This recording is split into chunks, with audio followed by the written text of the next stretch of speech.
So ito na nga birthday ng aking anak, ng aking baby girl. So goodbye 14, hello 15, happy birthday anak ko.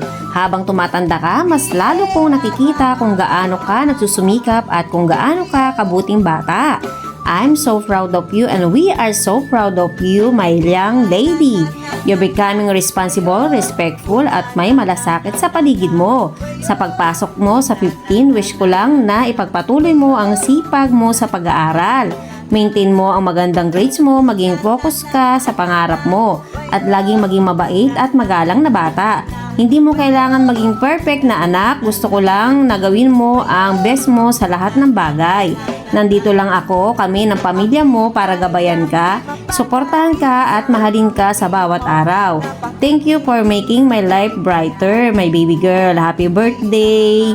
And we love you. Continue growing, learning, and shining in your own beautiful way. Gagawin halos maganda duling sa katitingin ganyan katindi ang dating